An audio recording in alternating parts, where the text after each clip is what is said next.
जय बद्री केदारनाथ, जय बद्री केदारनाथ, गंगोत्री जय जय, यमुनोत्री जय जय, गंगोत्री जय जय, यमुनोत्री जय जय। जय बाबा केदार तेरू कनूचु थाना हो, तनी रख्या ऊंचो ये देसा कुमान। जय बद्री केदारनाथ, जय बद्री केदारनाथ, गंगोत्री जय जय, यमुनोत्री जय जय। जुग जुग बटिया दुनिया रे बाबा त्यारा, दर्शनों को आनी छा हे बाबा, दर्शनों को आनी छा। नमस्कार साथियों, मेरा नाम है संदीप गुसाई। हिमालयी चारधाम यात्रा के एक और एपिसोड में आपका स्वागत है। जो लोग इस एपिसोड से इस सीरीज़ को देख रहे हैं उन्हें बता दें कि हरिद्वार से हमने चलना शुरू किया था। पहला पड़ाव हमारा ऋषिकेश था, जिसे आज हम चारधाम यात्रा का प्रवेश द्वार भी कहते हैं, क्योंकि यहीं से सब जो यात्री हैं वो आगे की तरफ बढ़ते हैं। गंगा यमुना, गंगोत्री यमुनोत्री का अलग रूट करता है और बद्री केदार का अलग। जो महादेव चट्टी है वहाँ तक का सफ़र हम करेंगे आज। घट्टू घाट का जो रत्ता पानी ये जगह है, इस कैंप में हम रुके थे और यकीन मानिए कि ये यात्रा बहुत रोमांचक हो रही है। हर दिन हमको पता नहीं है कि रास्ता कैसा होगा। नदियों को पार करते हुए, जंगलों से होते हुए, गंगा नदी के किनारे किनारे हम आगे की तरफ बढ़ रहे हैं। तो आगे का सफ़र आगे तय करेंगे। और अगर आप लोग इस सीरीज़ को पसंद कर रहे हैं तो इसको शेयर करिएगा ज़्यादा से ज़्यादा लोगों तक और अपने सुझाव कमेंट करके ज़रूर बताइएगा। आगे बढ़ रहे हैं और आगे की जानकारियाँ आपको देते रहेंगे। विक्रम भाई धन्यवाद। विक्रम राणा जी हैं, तो आगे की तरफ हमें सहयोग कर रहे हैं। तो चलें भैया। ठीक है। आज लंबा है, कितना जाना है? यहाँ से महादेव चट्टी मान के चलो 20-22 किलोमीटर है।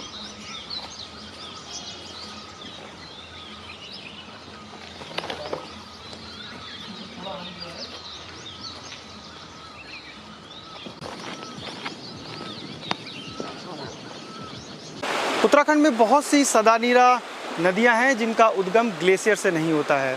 जो हमारे बुग्याल या डेंस फॉरेस्ट हैं, जो करीब 2500 मीटर 2000 मीटर से ऊपर के बांज, बुरांस, काफल, मिस्ट फॉरेस्ट के जो जंगल हैं वहाँ से ये नदियाँ निकलती हैं। हेमल नदी भी एक ऐसी ही नदी है जिसमें 12 महीने पानी रहता है।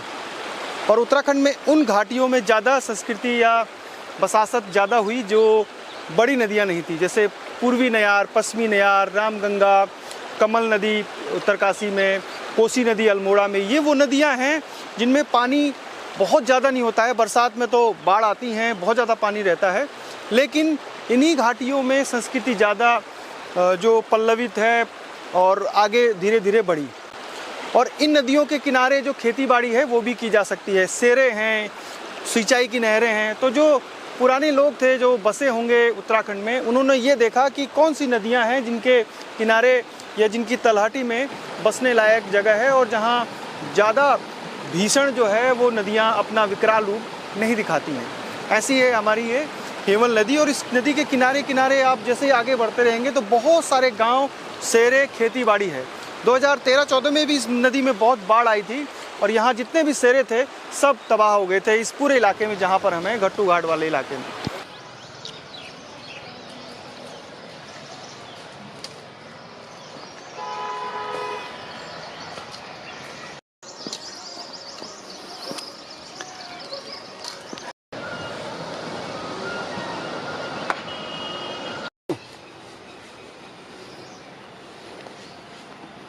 परसा हमें कुछ नहीं करना, चुप करो।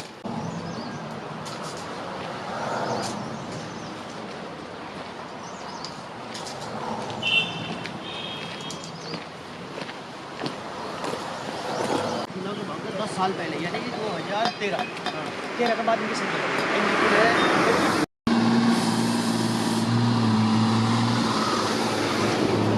अभी आपको पैदल ट्रैक समझ में आया कि नहीं, लेकिन अभी पैदल ट्रैक्स एक तरीके से जो पूरा पैदल ही है वो नहीं शुरू हुआ है। दरअसल ऋषिकेश से गरुड़ चट्टी से उसके बाद फिर फूल चट्टी से उसके बाद मोहन चट्टी तक अभी सड़क ही मिल रही है, आगे भी कुछ दूरी तक सड़क मिलेगी।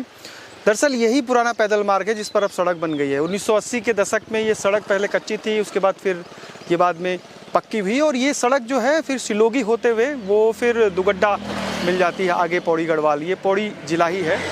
और एक वो ऊपर कट गई है गट्टू घाट, तो गट्टू घाट जो जगह है वहाँ पर 2013 में काफ़ी नुकसान हुआ था, वहाँ से एक सड़क नीलकंठ महादेव के लिए निकल गई है और दूसरी सड़क पर हम आगे की तरफ बढ़ रहे हैं।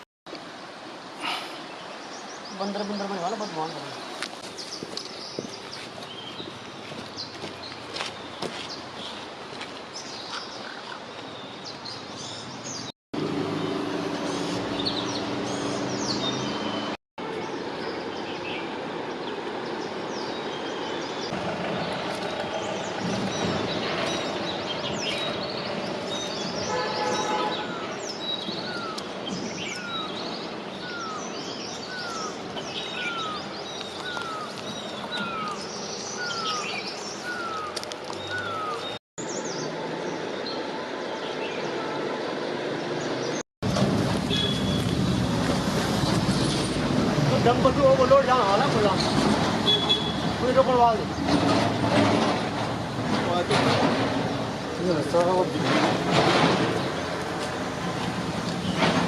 रंगे पे दे भाई निकल निकल में साले हैं चार डाला देख रहे भाई बस खंडा होती है, इसको बिच्छू घास बोलते हैं। इसका वैज्ञानिक नाम ये है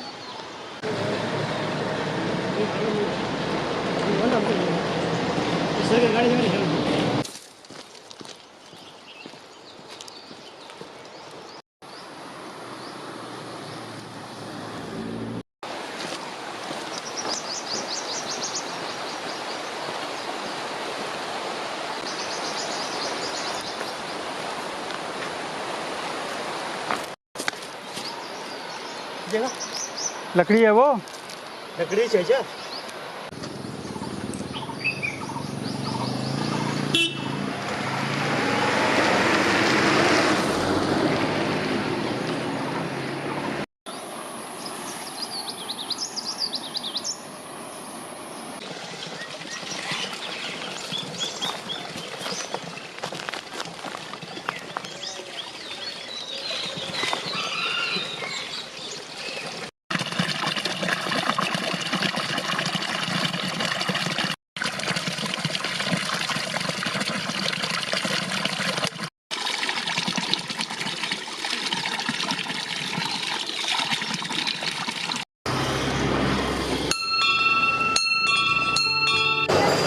पैदल यात्रा में जो सबसे बड़ी चुनौती हमारे सामने आएगी वो है एक तो घुटनों के या पैर में मोच आ जाती है कई बार चलते समय, तो उसके लिए हम महाकाल हर्बल पेन किलर यहाँ से लेके जा रहे हैं हरिद्वार से, जो हरिद्वार आयुर्वेदा है वहाँ से, और एक चांदी वाला जो फेमस जलजीरा है हरिद्वार का वो लेके जा रहे हैं क्योंकि डिहाइड्रेशन की प्रॉब्लम होती है।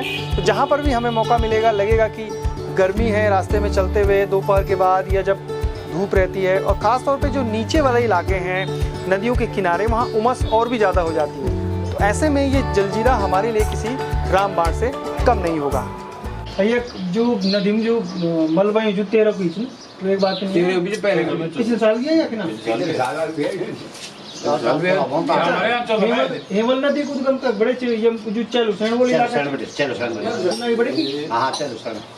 सिलोगी चलो जंगल से जब तक हमें याद है सन 70 से और 75 के बीच में हम यहाँ से जब यात्रा पैदल यात्रा चलती थी तो साधु सन्यासी महात्मा लोग यहाँ से गुजरते थे और इनका सामान ढोते थे हम लोग बचपने में। वो लोग हमें थोड़ा बहुत देते थे, चना गुड़ इत्यादि इस टाइप के 2-4 आने 1-8 रुपये कुछ देते थे। तो यहाँ से लेकर के इस महादेव सेन इस चट्टी से लेकर के मोहन चट्टी से लेकर के इसके बाद में बिजनी चट्टी, फिर नौड़ चट्टी, फिर उसके बाद में बंदर चट्टी तक हम लोग मतलब अपने दायरे में 10-15-20 किलोमीटर के दायरे में सामान लेके चलते थे। थोड़ा बहुत हमें आजीविका चलती थी बचपने में, मतलब जो है हमने काफ़ी सहयोग किया। लेकिन दुर्भाग्य ये है कि आज की डेट में न ही कोई पैदल चलने को तैयार है और ये जो पुराना बद्रीनाथ पैदल मार्ग था, इसकी स्थिति बिल्कुल नाजुक हो चुकी है। कुछ सड़क यातायात के कारण हुआ, कहीं मतलब टूट फूट हो गई है, कई मतलब जो है विडम्बनाएँ बहुत हो गई। कुछ मतलब अकेले सफ़र करना भी मतलब आज के आदमी के लिए दिक्कत हो रखी है, इसलिए मतलब जो है इसके वो नहीं है। तो हम तो ये चाहते हैं कि सरकार इसको किसी भी तरीके से पुनर्जीवित करे और अच्छा मतलब वही सिस्टम चले। और उसमें एक अपना हमारा एक सत्संग मिलता था, हमें जगह जगह के लोग यहाँ आते थे, महात्मा लोग, तो उनसे हमें मतलब जो है कीर्तन मंडली वाले मिलते थे और मतलब अच्छे ज्ञान वर्धक वाले लोग मिलते थे, हमारा मार्गदर्शक होता था और मतलब हम अपने हिसाब से अच्छा चलते थे मतलब, और बड़ा आनंद आता था उसमें। पर दुर्भाग्य ये है कि हमारे यहाँ मूल कारण है पलायन का। पलायन जो हो गए उससे हमें ज़्यादा काफ़ी परेशानी है और उसके कारण जो है यहाँ मतलब बाहर के लोग आके बस गए हैं। किसने ज़मीन ले ली है, रिसोर्ट ले लिए, वो हल्ला हो रहा है, पता नहीं कहाँ कहाँ के लोग आ रहे हैं, लेकिन वो गलत है। गंदगी अलग फैला रहे है ना। नदी की जो हमारे यहाँ ये हिमल नदी सामने है, इसमें इतना मतलब कूड़ा करकट कबाड़ इत्यादि मतलब काफ़ी चल रहा है इसमें, तो वो दिक्कत है। हम लोग पानी पीने के लिए भी मतलब आजकल दिक्कत महसूस कर रहे हैं उसको। ये है।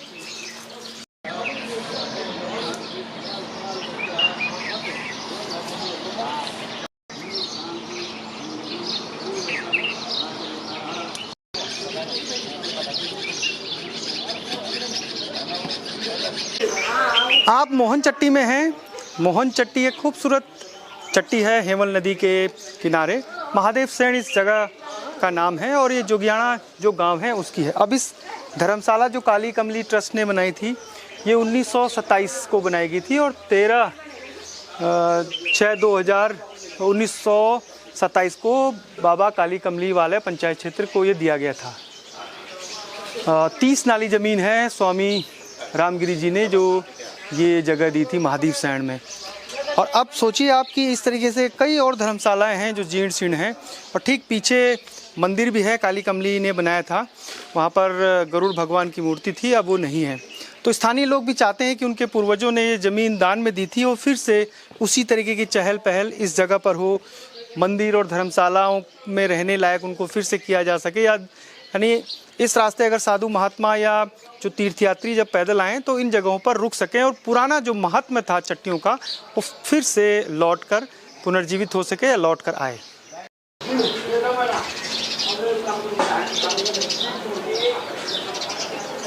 ये विल्वेश्वर महादेव बहुत प्राचीन है। आदि शंकराचार्य जब किस ज़माने यहाँ से पैदल गए होंगे तो उन्होंने यहाँ पे शिवलिंग की स्थापना की। ये पड़ाव था।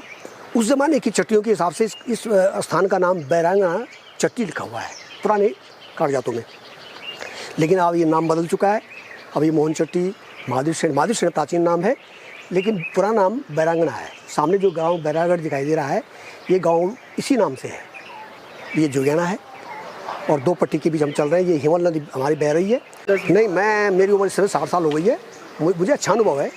मैं उससे बहुत साधु महात्माओं से मिला हूँ, अच्छे लोगों से मिला हूँ। उस ज़माने के रईस तक इस चट्टियों में रुकते थे, यहाँ पे दान पुण्य करते थे, अच्छे कार्यक्रम होते थे, सद्भावना थी। और वो ज़माना और आज के, मैं बीच का आदमी हूँ, 60 साल मेरी उम्र हो गई है। 4-10 से मैं भी सेवा कर रहा हूँ। मेरे दादाजी भी यहाँ पे रहे, स्वर्गीय राघवन जी, वो इस काली कमली में मैनेजर थे। तो बहुत सेवा की लोगों ने और बहुत कम पैसे में की। उस समय लोग पैदल के साथ साथ जैसे घोड़े खच्चर, हाँ बिल्कुल, उसमें खच्चर नहीं होते थे, घोड़े बहुत होते थे, कंडियाँ होती थी। ये 2 उस समय आवागमन के बड़े अच्छे साधन थे। लोग ईमानदार थे और हर चट्टियों में लोगों को राशन भोजन सुविधा मिलती थी। लोगों को भटकना नहीं पड़ता था, पानी मिलता था, तो अपने पड़ाव में लोग भोजन पकाते थे।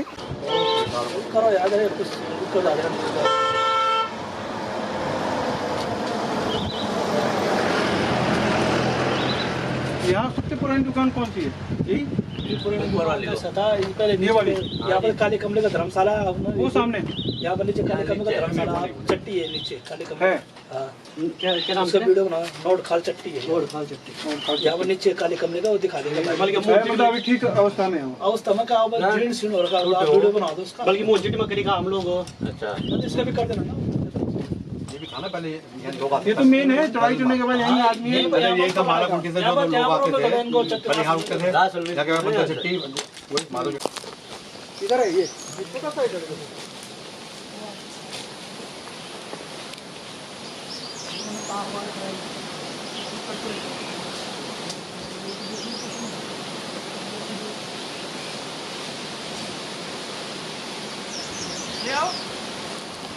और ये पहले बंदर मतलब काले कमलों वाले की चट्टी थी, यहाँ बाबा लोग रुकते थे। अब वो ख़त्म हो चुका है, अब तो है ही नहीं कोई यहाँ। अब तो काले कमलों वाले खुद कभी बेचने के चक्कर में, कभी किसी चक्कर में हो, कभी बोले हम हॉस्पिटल खोलेंगे, कभी बोलते हम कुछ खोलेंगे। इस चक्कर में ही हम चाहते हैं कि ये काले कमरे दोबारा चालू हो, यात्रा शुरू हो दोबारा। हम ये चाहते हैं गाँव वाले। और पानी की समस्या है, हम चाहे जल संस्थान वालों की पानी जो 30 साल हो गए पंपिंग योजना जो चल रही है उसका पाइप लाइन अभी तक मरम्मत नहीं किया, कुछ नहीं किया, ऐसे ही बस चल रहा, काम चालू हो रहा है। पानी की दिक्कत कब रहती है सबसे ज़्यादा? ज़्यादातर गर्मी में होती है और बरसात में भी होती है। बरसात में जब गदरे भर जाता है वो बह के चले जाते हैं सारे नल। अच्छा, ये धर्मशाला कब बनी होगी? धर्मशाला तो बहुत साल मतलब बहुत पुरानी है, अंग्रेजों के ज़माने से ये तब यात्रा चल रही है। अब तो यात्रा ख़त्म होगी। उस समय यहाँ पर राशन मिलता था उनको, पर्ची लाते थे वो, उन पर मिलता था उनको। अब कुछ नहीं है।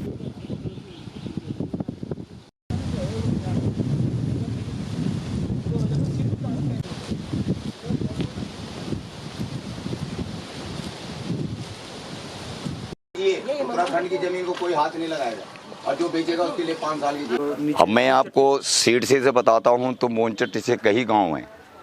मोनचट्टी से ऊपर हो गया जुगेना, हो गया जुगेने के बाद मोनचट्टी हो गई, मोनचट्टी के बाद कपुल काटल हो गया, कपुल काटल के बाद बिजनी हो गई, बिजनी के बाद तुम्हारा नोड हो गया, नोड के नीचे जाओगे आप तो तुम्हारा क्या कहते हैं वो है नैल गाँव हो गया, नैल के बाद गुजराड़ा आ गया, गुजराड़ा के बाद इस साइड में आओगे तो ये तुम्हारा क्या कहते हैं इसको ऊंचा कोट हो गया, ग्राम जुकाला हो गया, शुलानी हो गया, फिर उधर से घूम जाओ उधर नोटखाल, ये है नोटखाल, इसको नोटखाल चट्टी बोलते हैं, माला हो गया। औषधीय पेड़ पौधों का खजाना है पूरा, खजाना है पूरा पेड़ों का, इन्होंने वृक्षों का इन्होंने सब नाश कर दिया है जी। एक नाली बेचते हैं वो 10 नाली कब्जा करता है। इन पे रोकथाम किया जाए, मैं ये कहता हूँ। मैंने डीएम से भी आदासत किया था एक बार, अभी उन्होंने। अच्छा, एक दूसरी बात मैं और बता देता हूँ आपको, मोनचट्टी नोटखाल से लेकर और गरुड़ चट्टी तक गाड़ियों पे बैन लगाया जाए। रोड पे कहीं चलने की गाड़ी का रास्ता नहीं मिलता, दोनों तरफ गाड़ियाँ खड़ी हो जाती हैं, रोड ब्लॉक। ये डीएम ने भी चालान काटे थे, अभी करीब 200 चालान काटे थे उन्होंने, बैठ के गए थे हम यहाँ से। अच्छा, हेवल नदी में कितना प्रदूषण हो रहा होगा? बहुत ज़्यादा। पानी की नहर बना दी नदी की, तो पानी है कहाँ नहर में, उसमें नदी में भी इन्होंने नहर बना दी, पंप लगा दिए, अपने कैंपों में पानी लेके जा रहे हैं। नदी को इन्होंने दुष्ट कर दिया, जैसे हमारी गंगा को अपवित्र किया है। तो इस तरह से आप जरा उसमें रोकथाम करिए, उत्तराखंड बिल्कुल भूमि का नील ना करें।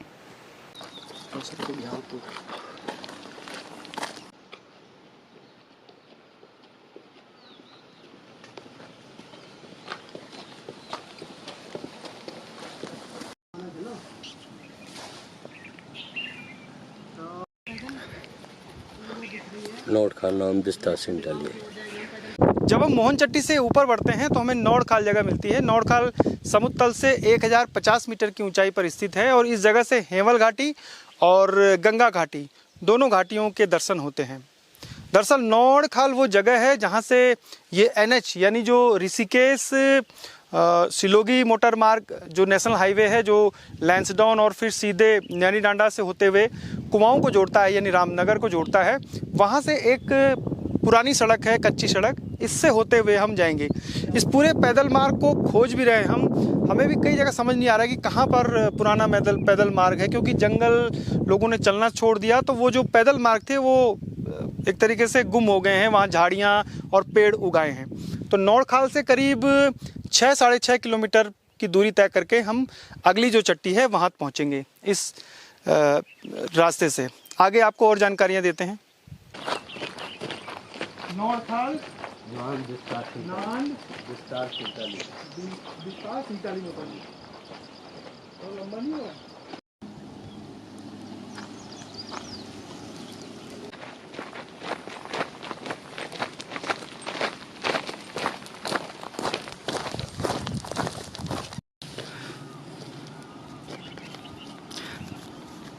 सामने व्यासी है और जब आप बद्रीनाथ केदारनाथ नेशनल हाईवे पे आगे बढ़ते हैं तो उसके ठीक सामने गंगा नदी पार हम चल रहे हैं।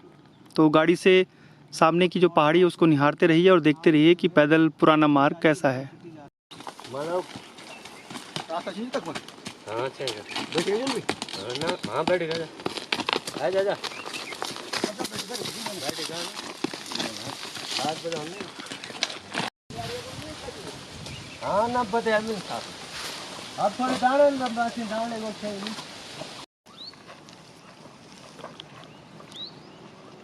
नहीं साल गया नहीं पुस्ता तो पूरा ही साफ हो गया। पानी की भी लाइन है ना नीचे,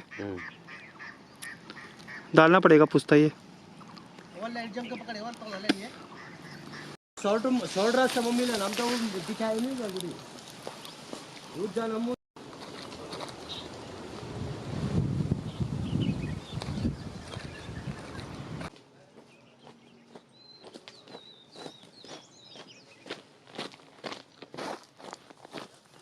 ये जो 125 kilometre Rishikesh Karnaprayag rail project है, ये करीब 12 इसमें रेलवे स्टेशन होंगे।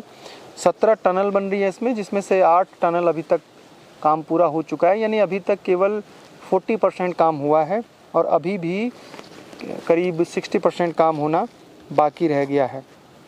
जब ऋषिकेश कर्णप्रयाग रेल लाइन बन जाएगी तो ऋषिकेश से जो यात्री हैं वो ब्यासी, श्रीनगर, मलेथा और धारी देवी होते हुए ठीक जो कर्णप्रयाग है वो जल्दी पहुंच जाएंगे। कर्णप्रयाग पर एक बड़ा टर्मिनल बनेगा और वहां से फिर यात्रियों को बद्रीनाथ की तरफ गाड़ियों से मूव कराया जाएगा और वहीं से जो है वो जो केदारनाथ की तरफ यात्री हैं उनको भेजा जाएगा।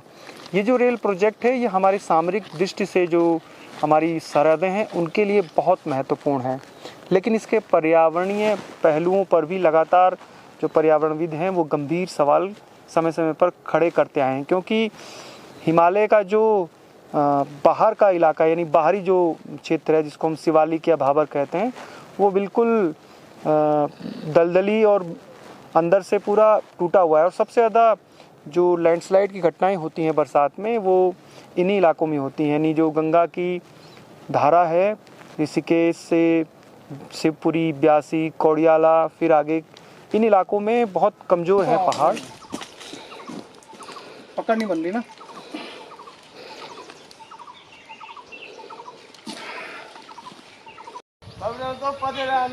ये है नांदगांव तल्ला, तो यहाँ से नीचे अभी हमें बंदर चट्टी तक पहुँचना है और उसके बाद महादेव चट्टी। पुराने समय में यहाँ के लोगों ने यात्रियों की और साधु महात्माओं की बहुत मदद की थी।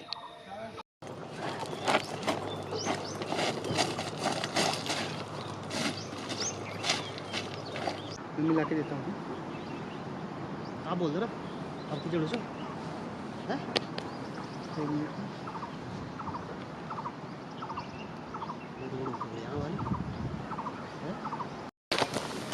हम उल्टा आए ना नीचे की तरफ, वहीं से नीचे उतरना था।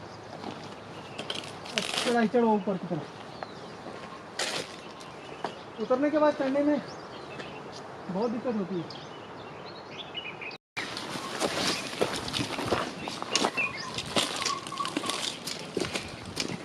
इस वजह से थोड़ा आधा घंटा डिले हो गया, क्योंकि नीचे गए फिर ऊपर आए, रास्ता नहीं भटके होते तो अभी तक नीचे तक पहुंच जाते।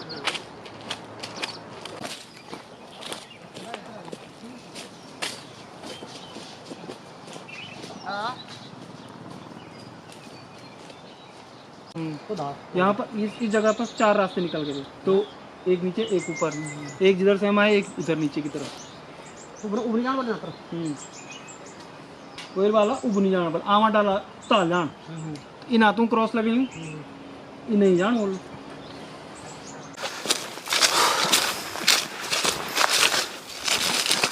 पैदल चलना इस रास्ते पे खास तौर पे जो नौड़ खाल था जो 1050 मीटर की ऊंचाई पर था, वहाँ से स्टिप डाउन है लगभग 4 से 5 किलोमीटर होगा एग्जैक्ट, और बिल्कुल नीचे है और रोखड़ की जगह हैं। ये छोटे छोटे पत्थर होते हैं, चलने में ढलान में और भी दिक्कतें होती हैं। 2-3 जगह हम फिसल गए। कुछ समय पहले यहाँ पर जो पौड़ी गढ़वाल के जिलाधिकारी थे वो यहाँ पहुँचे थे और उन्होंने PWD ने इस तरीके से एरो लगाए हैं ताकि इस पैदल यात्रा में कुछ न कुछ तो ऐसे निशान हो ताकि लोगों को पता लग जाए। कुछ गांव भी हैं इस इलाके में जिससे ये मालूम चल रहा है, गाँव वालों से पूछ के कि पैदल रास्ता कौन है। कुल मिलाकर अगर हम देखें तो इस पैदल रास्ते की स्थिति बहुत ही दयनीय है, एक तरीके से कहें तो खस्ता हाल है, और कनेक्टिंग नहीं है एक पड़ाव से दूसरे पड़ाव तक। आधे घंटे में पहुंच जाएंगे हम, आप आगे आधे घंटे में नहीं पहुंच पाएंगे। ये तो रहा, अब नीचे दिख रही है कहाँ पे बंदर चट्टी, नीचे कहीं वो है तो नीचे का लंबे लंबे। और इससे जो कॉकरोच होते थे गाँव में, कॉकरोच ही मारते थे इसे। और इसका ये वो है कि लोग अपने वहाँ रख देते थे हैं सिमर बोल रहे बाद में रिकॉर्ड करेंगे।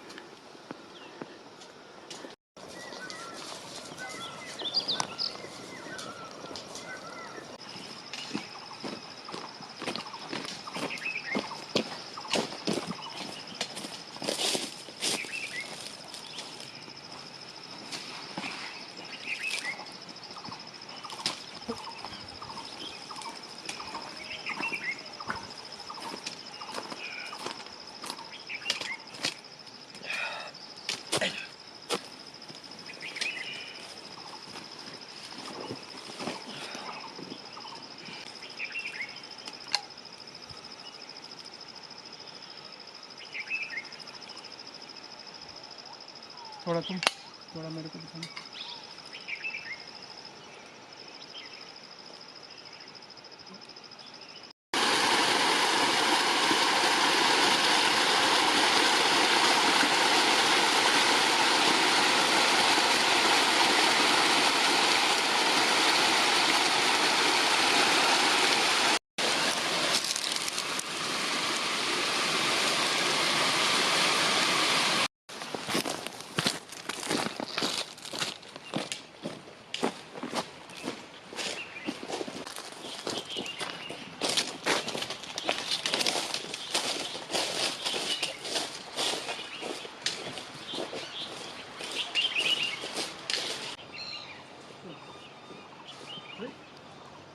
चक्कर सा आ रहा है। ऐसी जगहों पे रहता है गुलदार का बसेरा, बगड़ में ना, बगड़ झाड़ियाँ ऐसी जगह मिलेगा वो। गुलदार हो गया, बहुत पानी को इधर बहाव तेज। एक तो नया झूला पुल बना है, हाँ ये इधर किनारे वाला।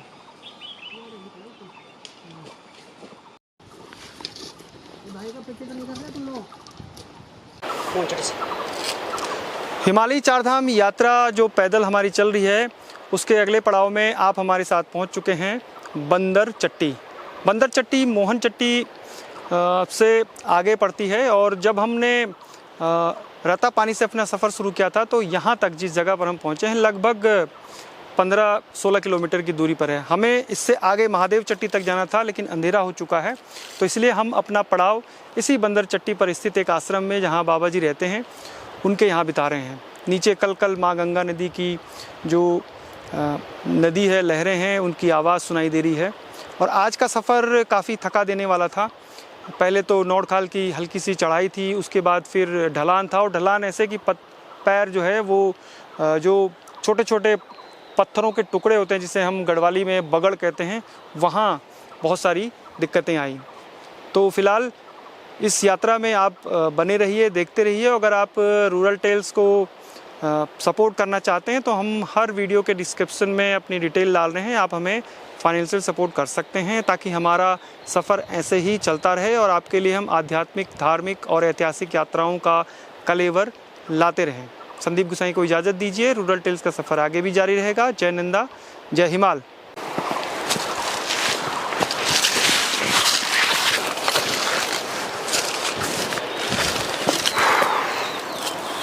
थका दिया आज के सफ़र में।